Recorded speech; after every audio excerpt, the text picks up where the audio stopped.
ನಮ್ಮ ರೆಗ್ಯುಲರ್ಲಿ ನಮ್ಮ ಬಾಡಿಗೆ ಬೇಕಾಗಿರುವಂಥ ಎಷ್ಟೋ ಪೌಷ್ಟಿಕಾಂಶಗಳು ಈ ಕರಿಬೇವಿನ ಸೊಪ್ಪಲ್ಲಿದೆ. ಬಟ್ ಆದರೂ ನಾವು ಅದನ್ನು ತಿನ್ನೋದಿಲ್ಲ.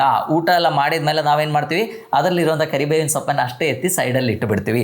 ನಾವೆಲ್ಲ ಮಿನರಲ್ಸ್ ನೋಡಿದರೆ ಅದರಲ್ಲಿ ಮೋಸ್ಟ್ ಸುಪೀರಿಯರ್ ಆ್ಯಂಡ್ ಮ್ಯಾಕ್ಸಿಮಮ್ ನಮ್ಮ ಬಾಡಿ ಫಂಕ್ಷನ್ಸ್ ಕ್ಯಾರಿ ಔಟ್ ಮಾಡಲಿಕ್ಕೆ ಈ magnesium is very important. So ಹಾಗಾಗಿ ಇದರಲ್ಲಿ ಮೆಗ್ನೀಷಿಯಮ್ ಕಂಟೆಂಟ್ ಕೂಡ ತುಂಬ ಚೆನ್ನಾಗಿದೆ. ಅದರಲ್ಲಿ ಇಷ್ಟೆಲ್ಲ ಪೌಷ್ಟಿಕಾಂಶಗಳಿದೆ ಅಂತ ನಮಗೆ ಈಗ ಗೊತ್ತಾಗಿದೆ. ಈಗ ಸಂಶೋಧನೆಗಳಾದಮೇಲೆ ನಮಗೇನು ಗೊತ್ತಾಗಿದೆ, ಓಕೆ ಕರಿ ಲೀವ್ಸಲ್ಲಿ ಇಷ್ಟೆಲ್ಲ ನ್ಯೂಟ್ರಿಯೆಂಟ್ಸ್ ಇದೆ, ಅದು ತಗೊಂಡ್ರೆ ನಮಗೆ ಇಷ್ಟೆಲ್ಲ ಹೆಲ್ತ್ ಬೆನಿಫಿಟ್ಸ್ ಇದೆ ಅಂತ ಗೊತ್ತಿದ್ರು ಕೂಡ ಅದು ಪ್ರಾಕ್ಟಿಕಲಿ ನಮ್ಮ ಪೂರ್ವಿಕರಿಗೆ ಗೊತ್ತಿತ್ತು. ಅವರು ರೆಗ್ಯುಲರ್ಲಿ ಕರಿ ಲೀವ್ಸನ್ನು ಅಡುಗೆಯಲ್ಲಿ ಬಳಸ್ತಾ ಇದ್ರು. ಎಲ್ಲರಿಗೂ ನಮಸ್ಕಾರ, ನಾನು ಡಾಕ್ಟರ್ ಜಿತೇಶ್, ನಿಸರ್ಗ ಹಾಸ್ಪಿಟಲ್ ಸಿರ್ಸಿ. ಪ್ರತಿ ದಿವಸ ನಮ್ಮೆಲ್ಲರ ಮನೆಗಳಲ್ಲಿ ಅಡುಗೆ ಮಾಡುವಾಗ ಕಾಮನ್ ಆಗಿ ಯೂಸ್ ಮಾಡುವಂಥ ಒಂದು ಸೊಪ್ಪು ಅಂದರೆ ಕರಿ ಲೀವ್ಸ್ ಅಥವಾ ಕರಿಬೇವಿನ ಸೊಪ್ಪು. ಇದಕ್ಕೆ ನಾವು ಒಗ್ಗರಣೆ ಸೊಪ್ಪು ಅಂತಾನು ಹೇಳ್ತೀವಿ. ಸೊ ಯೂಶಲಿ ನಾವು ಇದು ಯೂಸ್ ಮಾಡೋದು ಯಾಕೆಂದ್ರೆ ನಾವು ಮಾಡುವಂಥ ಪದಾರ್ಥ ಇರ್ಬೋದು, ಕರಿ ಇರ್ಬೋದು, ಅದಕ್ಕೆಲ್ಲ ಒಳ್ಳೆ ಸ್ಮೆಲ್ ಸಿಗಲಿಕ್ಕೆ ಮತ್ತು ಅದರೊಟ್ಟಿಗೆ ಅದರದೊಂದು ಫ್ಲೇವರ್ ಮತ್ತು ಟೇಸ್ಟ್ ಸಿಗಲಿಕ್ಕೆ ಇದು ಕಾಮನ್ ಆಗಿ ಯೂಸ್ ಮಾಡ್ತೀವಿ. ಬಟ್ ಇದಕ್ಕೆ ಭಾಳಷ್ಟು ಹೆಲ್ತ್ ಬೆನಿಫಿಟ್ಸ್ ಕೂಡ ಇದೆ. ಅದು ನಮಗೆ ಯಾರಿಗೂ ಗೊತ್ತಿಲ್ಲ. ಎಷ್ಟೋ ಸಂಶೋಧನೆಗಳಲ್ಲಿ ಅದು ಪ್ರೂವ್ ಕೂಡ ಆಗಿದೆ. ಯೂಶಲಿ ಇದರದ್ದು ಹೆಲ್ತ್ ಬೆನಿಫಿಟ್ಸ್ ಎಲ್ಲ ಅಷ್ಟೊಂದು ನಮಗೆ ಗೊತ್ತಿಲ್ಲದೆ ಇದ್ದಿದ್ದಕ್ಕೆ ಊಟ ಆದಮೇಲೆ ನಾವು ಆ ಪ್ಲೇಟ್ ನೋಡಿದರೆ ಅದರಲ್ಲಿ 4-5 ಕರಿ ಲೀವ್ಸ್ ಅಥವಾ ಈ ಕರಿಬೇವೇನಿದೆ ಅದಷ್ಟೇ ಉಳಿದಿರುತ್ತೆ. ಸೊ ಬಟ್ ಅದು ರೆಗ್ಯುಲರ್ಲಿ ನಾವು ಸೇವಿಸಿದ್ರೆ ನಮ್ಮ ಆರೋಗ್ಯ ಎಷ್ಟೋ ಇಂಪ್ರೂವ್ ಆಗುತ್ತೆ. ಸೊ ಹಾಗಾಗಿ ನಾನು ಈ ವಿಡಿಯೋದಲ್ಲಿ ಕರಿಬೇವಿನ ಸೊಪ್ಪು ರೆಗ್ಯುಲರ್ಲಿ ಸೇವಿಸೋದ್ರಿಂದ ನಮ್ಗೆ ಏನೇನು ಹೆಲ್ತ್ ಬೆನಿಫಿಟ್ಸ್ ಇದೆ, ಅದಕ್ಕೆ ಏನು ಸೈಂಟಿಫಿಕ್ ಬ್ಯಾಕ್ಗ್ರೌಂಡ್ ಇದೆ, ಅದರೊಟ್ಟಿಗೆ ಅದು ಹೇಗೆ ಸೇವಿಸಿದ್ರೆ ಅದರದ್ದು ಮ್ಯಾಕ್ಸಿಮಮ್ ಹೆಲ್ತ್ ಬೆನಿಫಿಟ್ ನಮಗೆ ಸಿಗುತ್ತೆ ಅಂತ ನಿಮ್ಮೊಟ್ಟಿಗೆ ಶೇರ್ ಮಾಡ್ತೇನೆ. ಈಗ ಕರಿಬೇವಿನ ಸೊಪ್ಪಲ್ಲಿ ಏನೇನು ಪೌಷ್ಟಿಕಾಂಶಗಳಿದೆ ಅಂತ ನೋಡೋಣ. ಸೊ ಮೇನ್ಲಿ ಇದರಲ್ಲಿ it's a very good source of vitamin C, vitamin A, iron, calcium, magnesium ಮತ್ತು ವಿಟಮಿನ್ ಬಿ ಕಾಂಪ್ಲೆಕ್ಸ್ ಕೂಡ ಇದರಲ್ಲಿ ತುಂಬ ಚೆನ್ನಾಗಿದೆ. ನಮಗೆ ಗೊತ್ತು, ನಮ್ಮ ಬಾಡಿ ಫಂಕ್ಷನ್ಸ್ ರೆಗ್ಯುಲರ್ಲಿ ಚೆನ್ನಾಗಿ ಆಗಬೇಕು ಅಂದರೆ ಈ ನ್ಯೂಟ್ರಿಯೆಂಟ್ಸ್ ಎಲ್ಲ ನಮಗೆ ಬೇಕು. ಆ ವೈಟಮಿನ್ ಸಿ ಏನಿದೆ, that is one of the best anti accident. ನಮ್ಮ ಬಾಡಿಯಲ್ಲಿ ಆಗುವಂಥ ಆಕ್ಸಿಡೇಟಿವ್ ಡ್ಯಾಮೇಜನ್ನು ಪ್ರಿವೆಂಟ್ ಮಾಡಲಿಕ್ಕೆ vitamin C place a very major roll. ನಮ್ಮ ಸ್ಕಿನ್ ಹೆಲ್ತ್ ಇಂಪ್ರೂವ್ ಆಗಲಿಕ್ಕೆ, ನಮ್ಮ ಜಾಯಿಂಟ್ ಹೆಲ್ತ್ ಇಂಪ್ರೂವ್ ಆಗಲಿಕ್ಕೆ, ನಮ್ಮ ನರಗಳದ್ದು ಸ್ಟ್ರಕ್ಚರ್ ಸರಿಯಾಗಿರಲಿಕ್ಕೆ ಇದಕ್ಕೆಲ್ಲ ವೈಟಮಿನ್ ಸಿ ನಮಗೆ ಬೇಕೇ ಬೇಕು. ಅದರೊಟ್ಟಿಗೆ ಐರನ್ ನಮಗೆ ಗೊತ್ತು, ನಮ್ಮ ಬಾಡಿಯಲ್ಲಿ ಹಿಮೋಗ್ಲೋಬಿನ್ ಸಿಂಥಸಿಸ್ ಚೆನ್ನಾಗಿ ಆಗಬೇಕು ಅಂದರೆ ಐರನ್ ಬೇಕೇ ಬೇಕು. ಎಷ್ಟೋ ಜನರಲ್ಲಿ ರಕ್ತಹೀನತೆ ಸಮಸ್ಯೆ ಇರುತ್ತೆ. ಮೇನ್ಲಿ ಲೇಡೀಸಲ್ಲಿ ರಕ್ತಹೀನತೆ ತುಂಬ ಕಾಮನ್ ಆಗಿ ಕಂಡು ಬರುತ್ತೆ. ಸೊ ಅವರಿಗೆಲ್ಲ ಈ ರಕ್ತಹೀನತೆ ಕಡಿಮೆ ಮಾಡಲಿಕ್ಕೆ, ಅವರ ಹಿಮೋಗ್ಲೋಬಿನ್ ಸಿಂಥಸಿಸ್ ಮತ್ತು RBC ಪ್ರೊಡಕ್ಷನ್ ಅಲ್ಲಿ ಇಂಪ್ರೂವ್ ಮಾಡಲಿಕ್ಕೆ ಈ ಐರನ್ ಬೇಕೇ ಬೇಕು. ಸೊ ಬಟ್ ಎಷ್ಟೋ ಸಲ ನಾವೇನು ಮಾಡ್ತೀವಿ, ಐರನ್ ಟ್ಯಾಬ್ಲೆಟ್ಸ್ ಮೇಲೆ ಡಿಪೆಂಡ್ ಆಗ್ತೀವಿ. ಸೊ ಐರನ್ ಟ್ಯಾಬ್ಲೆಟ್ಸ್ ತಗೊಂಡು ಕೂಡಲೇ ನಮಗೇನಾಗುತ್ತೆ, ಕಾನ್ಸ್ಟಿಪೇಷನ್, ಮಲಬದ್ಧತೆ ಈ ಥರ ಸಮಸ್ಯೆಗಳು ಬರುವಂಥ ಸಾಧ್ಯತೆ ಇದೆ. ಸೊ ಅವರಿಗೂ ಕೂಡ this is one of the best food ಅಂತ ನಾವು ಹೇಳ್ಬೋದು. ಇದರೊಟ್ಟಿಗೆ ಇದರಲ್ಲಿ ತುಂಬ ಚೆನ್ನಾಗಿ ವೈಟಮಿನ್ ಬಿ ಕಾಂಪ್ಲೆಕ್ಸ್ ಇದೆ. ಸೊ ನಮ್ಮ ಬಾಡಿ ಫಂಕ್ಷನ್ಸ್ ಚೆನ್ನಾಗಿ ಆಗಲಿಕ್ಕೆ ವೈಟಮಿನ್ ಬಿ ಕಾಂಪ್ಲೆಕ್ಸ್ ಬೇಕೇ ಬೇಕು. ಸೊ ಹಾಗಾಗಿ ಈಗ ನಮಗೆ ಆಫ್ ದ ಸಲ್ಸರ್ಸ್ ಏನೇ ಸಮಸ್ಯೆ ಬಂದಾಗ ಕೂಡ ಡಾಕ್ಟರ್ಸ್ ಏನು ಪ್ರಿಸ್ಕ್ರೈಬ್ ಮಾಡ್ತಾರೆ, ವೈಟಮಿನ್ ಬಿ ಕಾಂಪ್ಲೆಕ್ಸ್ ಪ್ರಿಸ್ಕ್ರೈಬ್ ಮಾಡ್ತಾರೆ. ಸೊ ಆ ವೈಟಮಿನ್ ಬಿ ಕಾಂಪ್ಲೆಕ್ಸ್ ಏನಿದೆ ಅದು ನಮಗೆ ತುಂಬ ಜಾಸ್ತಿ ಕ್ವಾಂಟಿಟಿಯಲ್ಲಿ ಏನು ಬೇಕಾಗಲ್ಲ.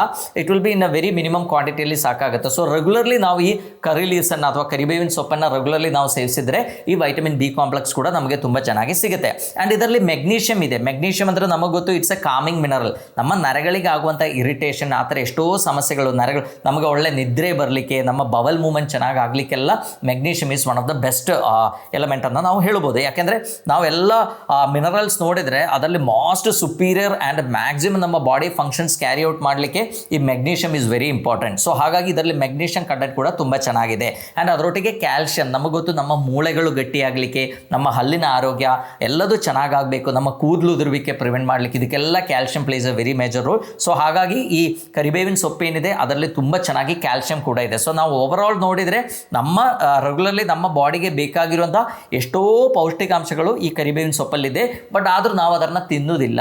ಊಟ ಎಲ್ಲ ಮಾಡಿದ ಮೇಲೆ ನಾವೇನು ಮಾಡ್ತೀವಿ, ಅದರಲ್ಲಿರುವಂಥ ಕರಿಬೇವಿನ ಸೊಪ್ಪನ್ನು ಅಷ್ಟೇ ಎತ್ತಿ ಸೈಡಲ್ಲಿ ಇಟ್ಟು ಬಿಡ್ತೀವಿ. ಸೊ ವಿ ಕನ್ಸಿಡರ್, ನಮ್ಮ ಮನಸ್ಸಲ್ಲಿ ಏನಿದೆ ಕರಿಬೇವಿನ ಸೊಪ್ಪು ಏನಿದೆ ಅದು ಬರೀ ನಮ್ಮ ಆಹಾರಕ್ಕೆ ಟೇಸ್ಟ್ ಕೊಡ್ಲಿಕ್ಕೆ ಇರುವಂಥ ಒಂದು ಐಟಮ್. ಅದು ಸೇವಿಸೋದ್ರಿಂದ ನಮಗೆ ಏನೇನು ಹೆಲ್ತ್ ಬೆನಿಫಿಟ್ಸ್ ಇದೆ ಅಂತ ನಮಗೆ ನಿಜವಾಗ್ಲೂ ಗೊತ್ತಿಲ್ಲ. ಇದರಲ್ಲಿ ಬೀಟಾ ಕ್ಯಾರೋಟಿನ್ ಕೂಡ ತುಂಬ ಚೆನ್ನಾಗಿರುತ್ತೆ. ಬೀಟಾ ಕ್ಯಾರೋಟಿನ್ ಅಂದರೆ ವೈಟಮಿನ್ ಎದು ಪ್ರಿಕರ್ಸರ್. ನಮ್ಮ ಕಣ್ಣಿನ ಹೆಲ್ತ್ ಇಂಪ್ರೂವ್ ಆಗಲಿಕ್ಕೆ, ನಮ್ಮ ಮ್ಯೂಕೋಸಲ್ ಹೆಲ್ತ್ ಇಂಪ್ರೂವ್ ಆಗಲಿಕ್ಕೆ ಎಲ್ಲ vitamin A plays a very major role. So ಮಕ್ಕಳಿಗೆಲ್ಲ regularly vitamin A rich food ಕೊಟ್ಟರೆ ಏನಾಗುತ್ತೆ, ಅವರದ್ದು ಕಣ್ಣಿನ ಆರೋಗ್ಯ ಇಂಪ್ರೂವ್ ಆಗುತ್ತೆ, ಅವರದ್ದು ಸ್ಕಿನ್ ಹೆಲ್ತ್ ಇಂಪ್ರೂವ್ ಆಗುತ್ತೆ, ಅವರ ಮ್ಯೂಕೋಸಲ್ ಹೆಲ್ತ್ ಇಂಪ್ರೂವ್ ಆಗುತ್ತೆ, ಭಾಳಷ್ಟು ಹೆಲ್ತ್ ಬೆನಿಫಿಟ್ಸ್ ಅವರಿಗೆ ಸಿಗುತ್ತೆ. ಸೊ ಇದೆಲ್ಲ ನ್ಯೂಟ್ರಿಯೆಂಟ್ಸು ಕೂಡ ನಮ್ಮ ಈ ಕರಿ ಲೀವ್ಸ್ ಏನಿದೆ ಇದರಲ್ಲಿ ತುಂಬ ಚೆನ್ನಾಗಿದೆ.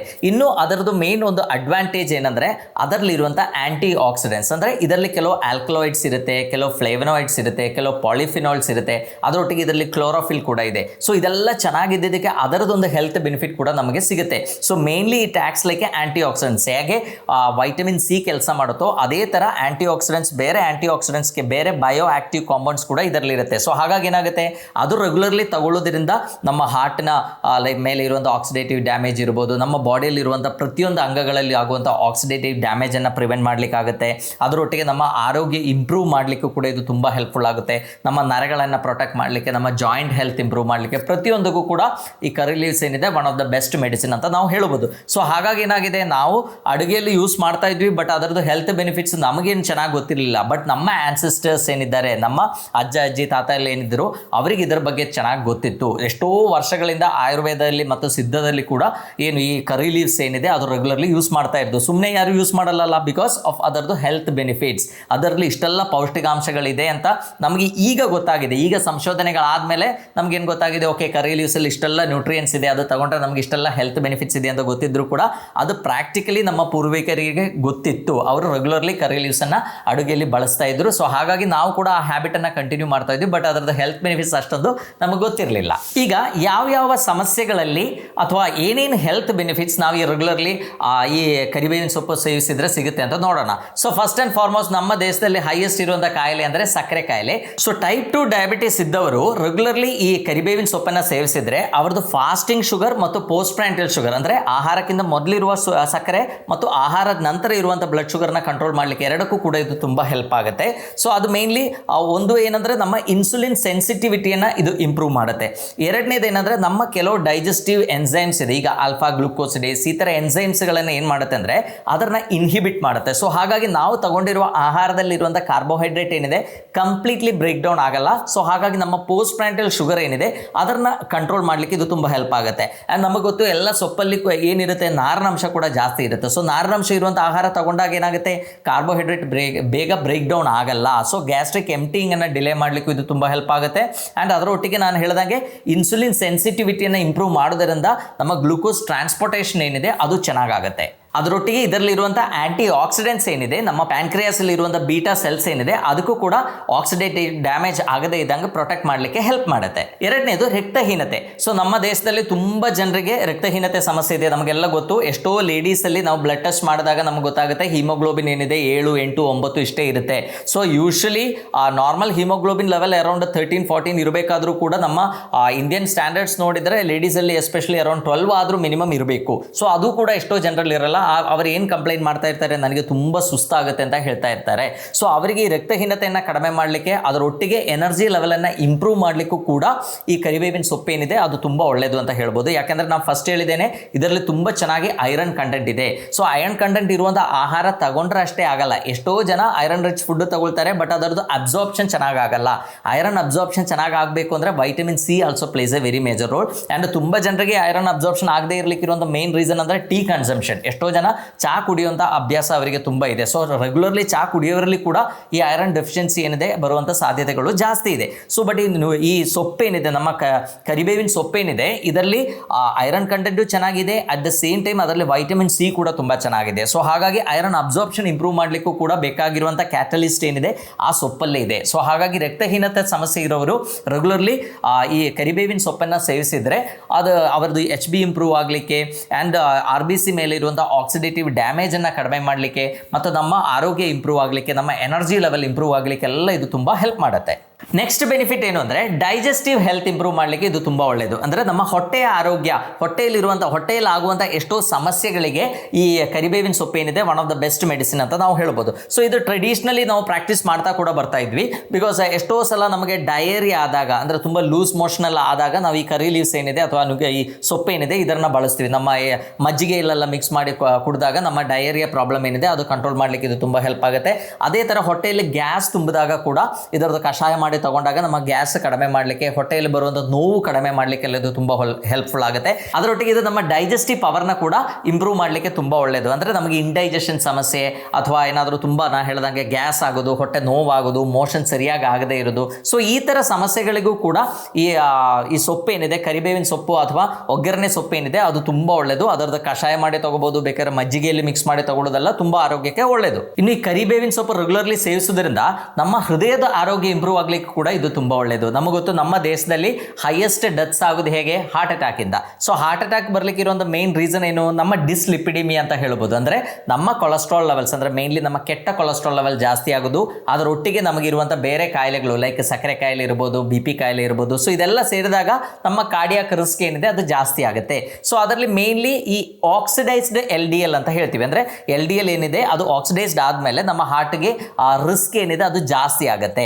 ಸೊ ರೆಗ್ಯುಲರ್ಲಿ ಈ ಕರಿಬೇವಿನ ಸೊಪ್ಪು ಸೇವಿಸೋದ್ರಿಂದ ಈ LDL ಆಕ್ಸಿಡೇಷನ್ ಏನಿದೆ ಅದನ್ನು ಪ್ರಿವೆಂಟ್ ಮಾಡಲಿಕ್ಕೆ ಇದು ತುಂಬ ಒಳ್ಳೆಯದು. ನಾನು ಹೇಳಿದ್ದೇನೆ ಅದರಲ್ಲಿ ತುಂಬ ಆಂಟಿ ಆಕ್ಸಿಡೆಂಟ್ಸ್ ಇರೋದ್ರಿಂದ ಈ LDL ಆಕ್ಸಿಡೈಸೇಷನ್ ಏನಿದೆ ಅದನ್ನು ಪ್ರಿವೆಂಟ್ ಮಾಡಲಿಕ್ಕೆ ಇದು ತುಂಬ ಒಳ್ಳೆಯದು. ಅದರೊಟ್ಟಿಗೆ ನಮ್ಮ LDL ಲೆವೆಲ್ನ ಕಂಟ್ರೋಲ್ ಮಾಡಲಿಕ್ಕೆ ಕೂಡ ಇದು ತುಂಬ ಒಳ್ಳೆಯದು. ಯಾಕೆಂದರೆ ಇದರಲ್ಲಿರುವಂಥ ಕೆಲವು ಆಕ್ಟಿವ್ ಇಂಗ್ರೀಡಿಯೆಂಟ್ಸ್ ಏನಿದೆ ಅದು ನಮ್ಮ ಲಿಪಿಡ್ ಮೆಟಮಾಲಿಸಮ್ ಅನ್ನು ಕಂಟ್ರೋಲ್ ಮಾಡುತ್ತೆ, LDL ಜಾಸ್ತಿ ಆಗೋದನ್ನ ತಡೆಗಟ್ಟುತ್ತೆ. ಅದರೊಟ್ಟಿಗೆ ನಮ್ಮ ಟ್ರೈಗ್ಲಿಸರೈಡ್ ಲೆವೆಲ್ಸ್ ಏನಿದೆ ಅದನ್ನ ಕಂಟ್ರೋಲಲ್ಲಿ ಇಟ್ಕೊಳ್ಳಿಕ್ಕೂ ಕೂಡ ಇದು ತುಂಬ ಒಳ್ಳೆಯದು. ಇದು ತಗೊಳ್ಳೋದ್ರಿಂದ ನಮ್ಮ HDL ಲೆವೆಲ್ಸ್ ಏನು ತುಂಬ ಜಾಸ್ತಿ ಆಗಬೇಕು ಅಂತಿಲ್ಲ. HDL ಇಂಪ್ರೂವ್ ಆಗಬೇಕು ಅಂದರೆ ನಾವು ಯಾವಾಗಲೂ ಒಳ್ಳೆ ಹೆಲ್ತಿ ಆಗಿರುವಂಥ ಫ್ಯಾಟ್ ಇರುವಂಥ ಆಹಾರಗಳನ್ನು ಸೇವಿಸಬೇಕು. ಬಟ್ ಅದರೊಟ್ಟಿಗೆ ನಾ ಹೇಳಿದಂಗೆ ಆಕ್ಸಿಡೇಷನ್ ಏನಿದೆ ಅದನ್ನ ಪ್ರಿವೆಂಟ್ ಮಾಡಿ ನಮ್ಮ ಕಾರ್ಡಿಯಾಕ್ ಹೆಲ್ತ್ ಏನಿದೆ ಅದನ್ನ ಇಂಪ್ರೂವ್ ಮಾಡಲಿಕ್ಕೆ ಇದು ತುಂಬ ಒಳ್ಳೆಯದು. ಎಷ್ಟೋ ಜನ ಕೊಲೆಸ್ಟ್ರಾಲ್ ಜಾಸ್ತಿ ಆದ ಕೂಡಲೇ ಈ ಕರಿಬೇವಿನ ಸೊಪ್ಪನ್ನು ಯೂಸ್ ಮಾಡೋದು ನಾನು ನೋಡಿದ್ದೇನೆ. ಎಷ್ಟೋ ಕರಿಬೇವಿನ ಸೊಪ್ಪನ್ನು ಮಜ್ಜಿಗೆಗೆ ಮಿಕ್ಸ್ ಮಾಡಿ ರೆಗ್ಯುಲರ್ಲಿ ಸೇವಿಸ್ತಾ ಇರ್ತಾರೆ.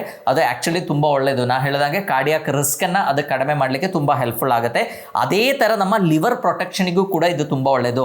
ನಮ್ಗೆ ಗೊತ್ತು ನಮ್ಮ ಲಿವರ್ ಸಮಸ್ಯೆಗಳೇನಿದೆ ತುಂಬ ಜಾಸ್ತಿ ಕಂಡು ಬರ್ತಾ ಇದೆ. ಮೇ ಬಿ ನಾವು ಯೂಸ್ ಮಾಡುವಂಥ ಎಷ್ಟೋ ಆರ್ಟಿಫಿಷಿಯಲ್ ಫುಡ್ ಇರ್ಬೋದು, ತುಂಬ ಜಾಸ್ತಿ ಸ್ವೀಟ್ಸ್ ತಗೊಳ್ಳೋದ್ರಿಂದ ಇರ್ಬೋದು, ಆಲ್ಕಹಾಲಿಸಮ್ ಇರ್ಬೋದು. ಸೊ ಈ ಥರ ಎಷ್ಟೋ ಲೈಕ್ ಅನ್ಹೆಲ್ತಿ ಪ್ರಾಕ್ಟೀಸಸ್ ಇಂದ ನಮ್ಮ ಲಿವರ್ ಹೆಲ್ತ್ ಏನಿದೆ ಅದು ಹಾಳಾಗ್ತಾ ಇದೆ. ಎಷ್ಟೋ ಜನರಲ್ಲಿ ನೋಡಿದರೆ ಬೇರೆ ಏನೂ ಸಮಸ್ಯೆ ಇರಲ್ಲ, ಬಟ್ ಲಿವರ್ ಎನ್ಸೈಮ್ಸ್ ಏನಿದೆ ಅದು ತುಂಬ ಜಾಸ್ತಿ ಆಗಿರುತ್ತೆ. ಸೊ ಆ ಲಿವರ್ ಪ್ರೊಟೆಕ್ಷನಿಗೆ, ಲಿವರ್ ಡಿಟಾಕ್ಸಿಗೆ ಅಥವಾ ಲಿವರ್ ಎನ್ಸೈಮ್ಸನ್ನು ಕಂಟ್ರೋಲಲ್ಲಿ ಇಟ್ಕೊಳ್ಳಿಕ್ಕೆ ಮತ್ತು ಲಿವರ್ನ ಸಪೋರ್ಟ್ ಮಾಡಲಿಕ್ಕೆ, ಡೈಜೆಷನ್ ಮತ್ತು ನಮ್ಮ ಬಾಡಿಯಲ್ಲಿರುವಂಥ ಟಾಕ್ಸಿನ್ಸನ್ನು ಹೊರಗೆ ಹಾಕಲಿಕ್ಕೆ, ಲಿವರ್ನ ಸಪೋರ್ಟ್ ಮಾಡಲಿಕ್ಕೂ ಕೂಡ ಈ ಕರಿಬೇವಿನ ಸೊಪ್ಪು ಏನಿದೆ ತುಂಬ ಒಳ್ಳೆಯದು. ಅದು ರೆಗ್ಯುಲರ್ಲಿ ಸೇವಿಸೋದ್ರಿಂದ ಈ ಲಿವರ್ ಮೇಲೆ ಒಂದು ಆಕ್ಸಿಡೇಟಿವ್ ಡ್ಯಾಮೇಜ್ ಆಗೋದನ್ನ ಅದು ತಡೆಗಟ್ಟುತ್ತೆ. ಅದರೊಟ್ಟಿಗೆ ನಮ್ಮ AST, ALT ಈ ಥರ ಎನ್ಸೈಮ್ಸ್ ಏನಿದೆ ಅದು ಜಾಸ್ತಿ ಆಗದೆ ಇದ್ದಾಗ ನೋಡ್ಕೊಳ್ಳಿಕ್ಕೂ ಕೂಡ ಇದು ತುಂಬ ಹೆಲ್ಪ್ ಮಾಡುತ್ತೆ. ಎಷ್ಟೋ ಜನರಲ್ಲಿ ಫ್ಯಾಟಿ ಲಿವರ್ ಪ್ರಾಬ್ಲಮ್ ಕಂಡು ಬರುತ್ತೆ. ಸೊ ಫ್ಯಾಟಿ ಲಿವರ್ ಪ್ರಾಬ್ಲಮ್ ಇದ್ದವರು ಡಯಟಿಂಗ್ ಮಾಡಲೇಬೇಕು. ಯಾಕಂದರೆ ಕ್ಯಾಲರಿ ರೆಸ್ಟ್ರಿಕ್ಟೆಡ್ ಡಯಟ್ ತಗೊಳ್ಬೇಕು. ಅದರೊಟ್ಟಿಗೆ ವೈಟಮಿನ್ E ರಿಚ್ ಆಗಿರುವಂಥ ಆಹಾರ ತಗೋಬೇಕು. ಅದರೊಟ್ಟಿಗೆ ಒಳ್ಳೆ ನಾರಿನಾಂಶ ಇರುವಂಥ ಆಹಾರಗಳನ್ನು ಸೇವಿಸಬೇಕು. ಅದರೊಟ್ಟಿಗೆ ನಮ್ಮ ರೆಗ್ಯುಲರ್ ಫುಡ್ಡಲ್ಲಿ ಈ ಕರಿ ಲೀವ್ಸನ್ನು ಕೂಡ ನಾವು ಇನ್ಕ್ಲೂಡ್ ಮಾಡಿದರೆ ನಮ್ಮ ಲಿವರ್ ಏನಿದೆ ಅದಕ್ಕೊಂದು ಪ್ರೊಟೆಕ್ಷನ್ ಸಿಗುತ್ತೆ. ಅದು ಡಿಟಾಕ್ಸ್ ಮಾಡಲಿಕ್ಕೆ ಕೂಡ ತುಂಬ ಹೆಲ್ಪ್ಫುಲ್ ಆಗುತ್ತೆ. ಸೊ ಈಗ ಈ ಕರಿ ಲೀವ್ಸ್ ಅಥವಾ ಒಗ್ಗರಣೆ ಸೊಪ್ಪು ಏನಿದೆ ಅದನ್ನು ಹೇಗೆ ಸೇವಿಸಬೇಕು, ಎಷ್ಟೋ ಸಲ ನಾವು ರೆಗ್ಯುಲರ್ಲಿ ಹೇಗೆ ಯೂಸ್ ಮಾಡ್ತೀವಿ ಅಂದರೆ ನಾವು ಒಗ್ಗರಣೆ ಹಾಕುವಾಗ ಅದನ್ನು ಫ್ರೈ ಮಾಡಿ ಯೂಸ್ ಮಾಡ್ತೀವಿ. ಸೊ ಹಾಗಾಗಿ ಇದರದ್ದು ಹೆಲ್ತ್ ಬೆನಿಫಿಟ್ಸ್ ಏನಿದೆ ಅದು ನಮಗೆ ಕಂಪ್ಲೀಟ್ಲಿ ಸಿಗಲ್ಲ. ಸೊ ಆದಷ್ಟು ಇದನ್ನು ಫ್ರೈ ಮಾಡೋದು ಅಥವಾ ಬೆಂಕಿಯಲ್ಲಿ ಬಿಸಿ ಮಾಡೋದು ಏನಿದೆ ಅದನ್ನು ಆದಷ್ಟು ನಾವು ಅವಾಯ್ಡ್ ಮಾಡಬೇಕು. ಸೊ ದ ಬೆಸ್ಟ್ ವೇ ಏನು ಅಂತ ಕೇಳಿದರೆ, ಬೇಕಾದ್ರೆ ನಾವು ಒಂದು ಈ 5 ರಿಂದ 10 ಈ ಸೊಪ್ಪು ಏನಿದೆ, ಲೀವ್ಸ್ ಏನಿದೆ ಅದನ್ನು ಹಾಗೆ ಬಾಯಿ ಹಾಕಿ ಜಗದು ತಿನ್ಬೋದು, ಒಂದು ಒಳ್ಳೆಯದು ಅದು. ಇಲ್ಲ ಅಂತ ಆದ್ರೆ ನಾವೇನು ಮಾಡ್ಬೋದು, ಫ್ರೆಶ್ ಮಜ್ಜಿಗೆ ಏನಾದರೂ ತಗೊಂಡು ಅದಕ್ಕೊಂದು 8-10 ಸೊಪ್ಪು ಹಾಕಿ ಅದನ್ನು ಸರಿಯಾಗಿ ಮಿಕ್ಸ್ ಮಾಡಿ ಹಾಗೆ ತಗೋಬೋದು. ಅಥವಾ ನಾವು ಆದಷ್ಟು ರಾ ಲೀವ್ಸ್ ಕೂಡ ತುಂಬ ಚೆನ್ನಾಗಿರುತ್ತೆ. ನೀವು ಓಕೆ ಒಗ್ಗರಣೆ ಮಾಡುವಾಗ ಅದಕ್ಕೆ ಹಾಕಿ, ಬಟ್ ಆದಷ್ಟು ಮ್ಯಾಕ್ಸಿಮಮ್ ಫ್ರೈ ಮಾಡೋದನ್ನ ನಾವು ಆದಷ್ಟು ಅವಾಯ್ಡ್ ಮಾಡಬೇಕು. ಇನ್ನು ಬೇಕಾದ್ರೆ ನಮ್ಗೆ ರೆಗ್ಯುಲರ್ಲಿ ಇದು ಸಿಗಲ್ಲ. ಈಗ ನಾ ಇರೋದು ಸಿರ್ಸಿಯಲ್ಲಿ, ಇಲ್ಲಿ ಎಷ್ಟು ಬೇಕಾದ್ರೂ ನಮಗೆ ಇದು ಸಿಗುತ್ತೆ. ನಾವು ಯಾವುದೇ ಕಾಡ ಹತ್ರ ಹೋದರೂ ಕೂಡ ಅದರಲ್ಲಿ ಬೇಕಾದಷ್ಟು ಫ್ರೆಶ್ ಆಗಿರುವಂಥ ಒಗ್ಗರಣೆ ಸೊಪ್ಪು ನಮಗೆ ಸಿಗುತ್ತೆ. ಬಟ್ ಪೇಟೆಯಲ್ಲಿ ಅದು ಸಿಗಬೇಕು ಅಂತಿಲ್ಲ. ನಾವು ಬೇಕಾದ್ರೆ ಫ್ರೆಶ್ ಆಗಿರುವಂಥ ಸೊಪ್ಪನ್ನು ಆ ಶೇಡಲ್ಲಿ ಒಣಗಿಸಿ ಪುಡಿ ಮಾಡಿ ಇಟ್ಕೊಂಡ್ರು ಕೂಡ ತುಂಬ ಒಳ್ಳೆಯದು. ಅದು ಪುಡಿ ಮಾಡಿ ಅಟ್ಲೀಸ್ಟ್ ಒಂದು 1/4 ಟೀ ಸ್ಪೂನ್ ಪುಡಿಯನ್ನು ಮಜ್ಜಿಗೆ ಅಥವಾ ನೀರಿಗೆ ಅಥವಾ ಯಾವುದಾದ್ರೂ ಡಿಕಾಕ್ಷನ್ಗೆ ಹಾಕಿ ತಗೊಳ್ಳೋದು ಕೂಡ ತುಂಬ ಒಳ್ಳೆಯದು. ಸೊ ಆದಷ್ಟು ಈ ಥರ ತಗೊಂಡ್ರೆ ಮಾತ್ರ ನಮಗೆ ಅದರದ್ದು ಹೆಲ್ತ್ ಬೆನಿಫಿಟ್ಸ್ ಜಾಸ್ತಿ ಸಿಗುತ್ತೆ. ಆ್ಯಂಡ್ ನಾವೇನು ಮಾಡಬೇಕು, ನಮ್ಮ ಯಾವುದಾದ್ರೂ ಒಂದು ಪದಾರ್ಥ, ಯಾವುದಾದ್ರೂ ಒಂದು ರೈಸು ಏನಾದರೂ ಮಾಡುವಾಗ ನಾವು ಅದಕ್ಕೆ ಈ ಒಗ್ಗರಣೆ ಸೊಪ್ಪು ಹಾಕಿದರೆ ಅದನ್ನು ತೆಗೆದು ಬದಿಗಿಡುವಂಥ ಹ್ಯಾಬಿಟನ್ನು ನಿಲ್ಲಿಸಬೇಕು. ಅದರ ಒಟ್ಟಿಗೆ ಸೇವಿಸಿದರೆ ಟೇಸ್ಟು ತುಂಬ ಚೆನ್ನಾಗಿರುತ್ತೆ ಆ್ಯಂಡ್ ಅದರದ್ದು ಹೆಲ್ತ್ ಬೆನಿಫಿಟ್ಸ್ ಕೂಡ ನಮಗೆ ಸಿಗುತ್ತೆ. ಸೊ ಆದಷ್ಟು ಒಗ್ಗರಣೆ ಸೊಪ್ಪನ್ನು ಆದಷ್ಟು ಫ್ರೈ ಮಾಡದೆ, ತುಂಬ ಬಿಸಿ ಮಾಡದೆ ಯೂಸ್ ಮಾಡೋದು ತುಂಬ ಒಳ್ಳೆಯದು, ಆರೋಗ್ಯಕ್ಕೆ ತುಂಬ ಒಳ್ಳೆಯದು. ಯಾಕೆಂದರೆ ಅದರಲ್ಲಿ ಇರುವಂಥ ನ್ಯೂಟ್ರಿಯೆಂಟ್ಸ್ ಏನಿದೆ ಅದು ಹಾಗೆ ನಮಗೆ ಸಿಗುತ್ತೆ. ನಮ್ಮ ಅಬ್ಸಾರ್ಪ್ಷನ್ ಕೂಡ ಚೆನ್ನಾಗಾಗುತ್ತೆ. ಅದರಲ್ಲಿರುವಂಥ ವೈಟಮಿನ್ C ಎಲ್ಲ ಏನಿದೆ ತುಂಬ ಒಳಟೈಲ್, ಅದು ಆದಷ್ಟು ಪ್ರೊಸೆಸ್ ಆದ ಕೂಡಲೇ ಏನಾಗುತ್ತೆ, ವೈಟಮಿನ್ C ಕಡಿಮೆ ಆಗಿಬಿಡುತ್ತೆ. ಸೊ ಅದರದ್ದು ಆಂಟಿ ಆಕ್ಸಿಡೆಂಟ್ ಪ್ರಾಪರ್ಟಿ ಕೂಡ ಕಡಿಮೆ ಆಗಲಿಕ್ಕೆ ಚಾನ್ಸಸ್ ಇದೆ. ಸೊ ದಿ ಬೆಸ್ಟ್ ಅಂದರೆ ನಾವು ಮಜ್ಜಿಗೆ ಈ ಥರ ಯಾವುದಾದ್ರೂ ಪಾನೀಯಗಳು ಕುಡಿಯುವಾಗ ಅದಕ್ಕೆ ಬೇಕಾದರೆ ಈ ಕರಿಬೇವಿನ ಸೊಪ್ಪು ಏನಿದೆ ಅದೊಂದು 8-10 ಸೊಪ್ಪನ್ನು ಚೆನ್ನಾಗಿ ಮಿಕ್ಸ್ ಮಾಡಿ, ನಾವು ಅದಕ್ಕೆ ಉಪ್ಪು ಅಥವಾ ಅದರೊಟ್ಟಿಗೆ ಈ ಮೆಣಸು ಅದೆಲ್ಲ ಹಾಕ್ತೀವಲ್ಲ, ಅದರೊಟ್ಟಿಗೆ ಸರಿಯಾಗಿ ಜಜ್ಜಿ ಇದರಲ್ಲಿ ಮಿಕ್ಸ್ ಮಾಡಿ ಕುಡಿದ್ರೆ ತುಂಬ ಒಳ್ಳೆಯದು, ತುಂಬ ಹೆಲ್ತಿಯಾಗಿರುತ್ತೆ. ಆ್ಯಂಡ್ ಈವನ್ ನಾನು ಹೇಳ್ದಂಗೆ ಕೊಲೆಸ್ಟ್ರಾಲ್ ಲೆವೆಲ್ಸನ್ನು ಕಂಟ್ರೋಲ್ ಮಾಡಲಿಕ್ಕೆ, ನಮ್ಮ ಡೈಜೆಸ್ಟಿವ್ ಪವರ್ನ ಇಂಪ್ರೂವ್ ಮಾಡಲಿಕ್ಕೆಲ್ಲ ತುಂಬ ಹೆಲ್ಪ್ಫುಲ್ ಆಗುತ್ತೆ. ಬಟ್ ಆದಷ್ಟು ಇದನ್ನು ಫ್ರೈ ಮಾಡದೆ ನೋಡಿ, ಸೊ ದಟ್ ನಮಗೆಲ್ಲ ಹೆಲ್ತ್ ಬೆನಿಫಿಟ್ ಸಿಗುತ್ತೆ. ಸೊ ರೆಗ್ಯುಲರ್ಲಿ ಎಲ್ಲರೂ ಈ ಕರಿಬೇವಿನ ಸೊಪ್ಪು ಅಥವಾ ಒಗ್ಗರಣೆ ಸೊಪ್ಪು ಏನಿದೆ ಏನಿದೆ ಅದನ್ನು ಚೆನ್ನಾಗಿ ಬಳಸಿ ಅದನ್ನು ಊಟದಿಂದ ತೆಗೆದು ಸೈಡಿಗೆ ಇಡುವಂಥ ಹ್ಯಾಬಿಟನ್ನು ನಿಲ್ಲಿಸಿ ಅದನ್ನು ರೆಗ್ಯುಲರ್ಲಿ ಕನ್ಸ್ಯೂಮ್ ಮಾಡಿದ್ರೆ ನಿಮಗೆ ಇಷ್ಟೆಲ್ಲ ಹೆಲ್ತ್ ಬೆನಿಫಿಟ್ಸ್ ಇದೆ. ಸೊ ಎಲ್ಲರಿಗೂ ಧನ್ಯವಾದ.